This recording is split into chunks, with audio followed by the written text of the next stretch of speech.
नमस्कार दोस्तों, आज के इस वीडियो में हम एक ऐसे इंसान के बारे में बात करने वाले हैं जिनका नाम आपने शायद स्कूल की किताबों में एक छोटे से पैराग्राफ में जरूर पढ़ा होगा, लेकिन जिनके विचार आज भी भारत की बड़ी सामाजिक समस्याओं से सीधे टकराते हैं।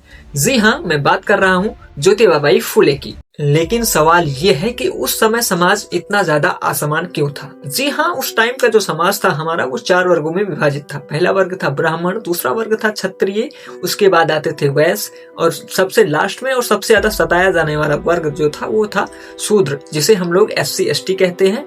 और एक बात मैं क्लियर कर देता हूँ कि मतलब जो आज के OBC समाज है ना, ये उस समय का SC समाज में काउंट किया जाता था इसको। और मतलब बहुत ही ज्यादा दयनीय स्थिति थी। 1800 का भारत जो उस समय का समाज था, उस समय जो जाति व्यवस्था भारत में थी, जो अंधविश्वास समाज में फैले हुए थे, मतलब वो काफी ज्यादा चौंका देने वाले थे। बहुत ही ज्यादा कुत्तों से भी ज्यादा बदतर हालत थी SC ST वालों की।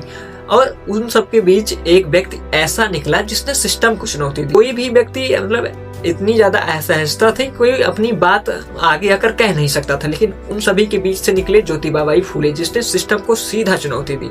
ज्योतिबाबाई फुले का जन्म महाराष्ट्र में हुआ, जिसके बाद मतलब महाराष्ट्र में एक छोटे से और एक ST समाज से बिलोंग करते थे, इसीलिए ये कहानी वहीं से शुरू हुई और वो शूद्र कैटेगरी में आते थे।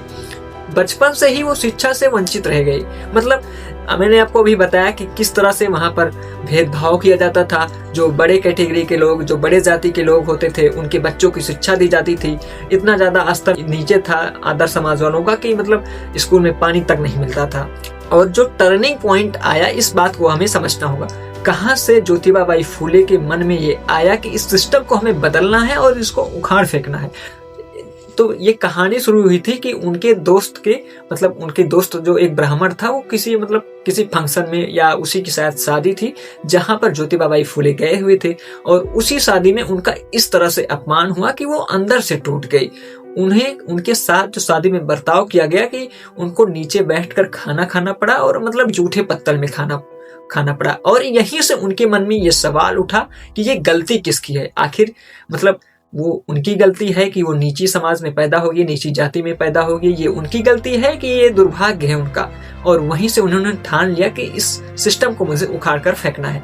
जिसके लिए जब वो थोड़ा से और बड़े हुए तो उनकी शादी हो गई, जिनका नाम था, उनकी पत्नी का नाम था सावित्रीबाई फुले के साथ उनका विवाह हुआ और वो पहली महिला शिक्षिका बनी। क्योंकि उन्होंने ठान ही लिया था कि अब इस सिस्टम को, इस व्यवस्था को मुझे खत्म करना है। तो एक बात क्लियर थी उनके माइंड में कि मतलब इस तरह से मैं इस समाज को बदल नहीं सकता। जब तक मेरे साथ कोई और मेरा सहयोग करने वाला नहीं होगा, मैं नहीं बदल सकता हूँ। इसके बाद से उन्होंने अपनी पत्नी सावित्रीबाई फुले को मतलब प्रोत्साहित किया और पढ़ाने के लिए एग्री कर लिया उन्होंने। जिसके बाद से वो उनकी साथ देने वाली पहली महिला बनी और भारत की पहली महिला शिक्षिका कहलाई सावित्रीबाई फुले।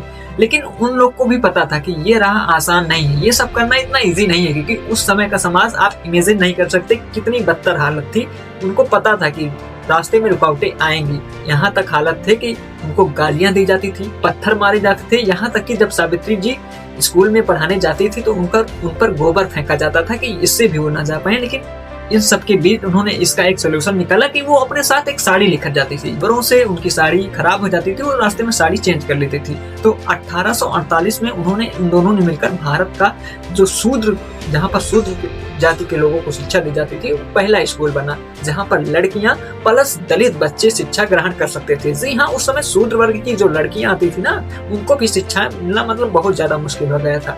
उनके माइंड में ये एम क्लियर हो गया था कि शिक्षा ही एक ऐसा हथियार है जहाँ से इस समाज को हम चेंज कर सकते हैं। जिसके बाद से सिस्टम को बदलने का अभियान शुरू हुआ। और सबसे बड़ी बात है विचारधारा की होती है। अगर आपके अंदर और आपके माइंड में विचारधारा, आपका थॉट क्लियर है तो मतलब कुछ भी किया जा सकता है। ये बात बहुत ज्यादा क्लियर थी। और सबसे बड़ी जो प्रॉब्लम थी उस समय, जन्म से जाति जो तय करती थी कि आप कहाँ जाएंगे, कहाँ नहीं जाएंगे, शिक्षा ग्रहण करेंगे या नहीं करेंगे। और उसके बाद जो सेकेंड प्रॉब्लम बहुत ज्यादा थी कि ब्राह्मणवादी जो विचारधारा थी उस समय, जो ब्राह्मण कैटेगरी के लोग थे वो बहुत ज्यादा तानाशाही टाइप के करते, मतलब वो अपने आप को ही सब कुछ मानते थे।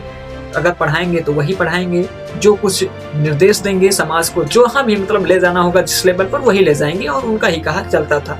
जिसके बाद बहुत ज्यादा दिक्कतें आई और यही इनका तो टारगेट था। सावित्रीबाई फुले और ज्योतिबाबाई फुले का टारगेट यही था कि मतलब इस विचारधारा को खत्म करना।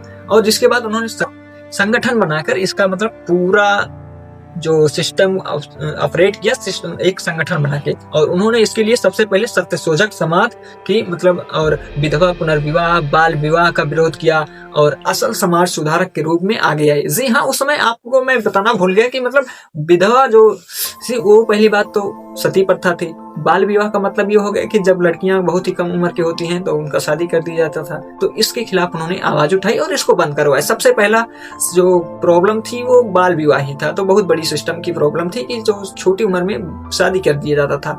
और सिस्टम बनाम फूले, ये लड़ाई जो लड़ी थी ना दोनों पति पत्नियों ने मिलकर, मतलब एक क्रांति ला दिया था समाज में। मतलब जब ये आए तो इससे इन लोग से प्रोत्साहित होकर और लोग आगे आना शुरू हुए। सबके बीच सामाजिक बहिष्कार भी इनका हुआ, बहुत लोग इनके अगेंस्ट आकर खड़े हुए। धर्म के नाम पर इन पर हमले किए जा रहे थे कि मतलब शूद्र कैटेगरी का कोई आकर क्यों मतलब अपना वर्चस्व स्थापित करना चाह रहा है। तो इन बहुत कठिनाइयों का सामना करना पड़ा, लेकिन इन्होंने ठान लिया था कि इस सिस्टम को बदल कर रखना है तो रखना है, और इसके फिर चाहे उनको जो करना पड़े और चाहे जितनी मुसीबतें आनी पड़ी वो सब उन्होंने अपने माइंड में सेट कर लिया था कि नहीं, इस नैरेटिव को हमें चेंज करना है।